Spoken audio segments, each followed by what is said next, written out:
Welcome to the Repeat Rewards Learning Channel. In this episode, we will discuss how to transfer and merge membership information from one member to another. First, log on to repeatrewards.com using the credentials given. Next, select the Loyalty tab on the left, followed by Member Information.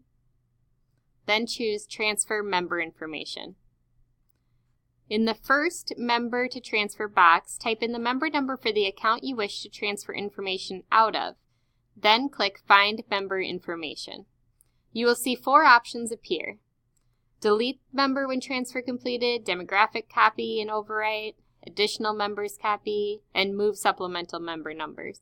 We recommend selecting Yes for all of these options to complete a traditional merge of accounts. Next, type in the member number that you wish to receive information in the Member Receiving Information box and select Find Member Information. Finally, click Transfer Information at the bottom to complete the merge. The new member number is now deleted and all information has been transferred and merged with the new account number.